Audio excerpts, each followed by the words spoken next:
Hi, welcome back to my channel.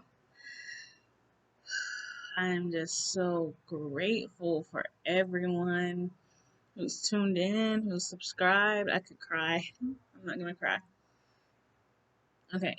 I don't know why I'm so emotional. Well, I do know why. It's just because I'm grateful just for everyone that really has tuned in every week. Like I can't believe it. I can believe it, but I can't believe it. So this week I wanted to touch on basically like my jobs and what happened with my work life during psychosis. So I don't know, you know, who who is all tuning in, but I do know that some of you may know that I was in the Army Reserves. I was actually in the Army Reserves at the time of psychosis. I was also working at a pharmacy slash warehouse at the time, and that's where psychosis happened. I wasn't at drill. I wasn't at annual training for the army. I wasn't. It literally was not in the army facilities or anything like that. I was at the pharmacy on the pharmacy floor when I first experienced psychosis, and I believe I touched on all of that in the first video that I thought someone broke into my car and I told security pull the cameras and that I walked off the job that night. Well, when I walked off, I didn't clock out. I didn't really tell anyone what I thought was happening, or I didn't tell anyone but security to check the cameras and to check what was going on. So basically,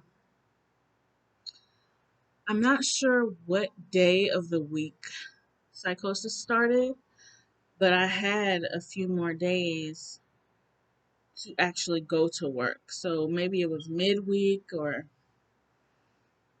maybe it was the weekend, and I'm not sure. I can look that up. Um, but I did walk off technically, and that's frowned upon, of course.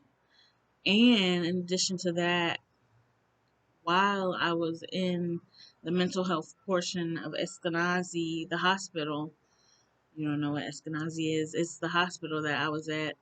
Um, while I was there, I wasn't calling into work. I wasn't calling off.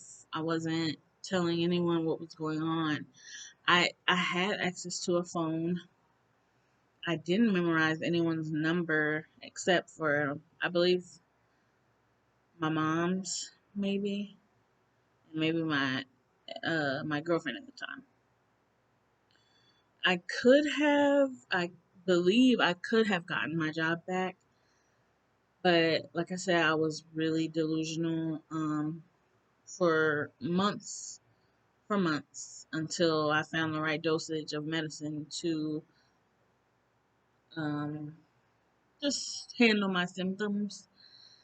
And so that job, they ended up firing me for no call, no shows.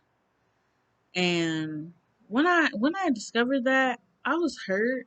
I've never been fired from any job. I haven't had that many jobs. I was 22 at the time, and I didn't start working until I was about 19 or 20. So I hadn't had that many jobs. I just had a commercial cleaning job and then at the pharmacy in addition to the army. Those were my civilian jobs, the cleaning job and the pharmacy job. I've never been fired. Never. I never really had any problems like this to the point where I would lose a job. So it was very sad. I remember I believe they called and told me I've been let go. It was something along those lines that I'm sorry, Denisha, but you've been let go because I was in touch with them after I did come home, just to kind of figure out like, can I come back? Am I welcome? Um, but I wasn't in the right state of mind to figure all those things out, like when I would come back, what shift, who, I just I didn't really want to figure those things out. I had other things on my mind. I had something going on with my mind. Um, so with the army, like I said a couple episodes ago, I did reach out to my sergeants. I did tell them something was wrong. They did start the process of filing paperwork to get me out of the army because you cannot be on an antipsychotic in the military. That's what I was told.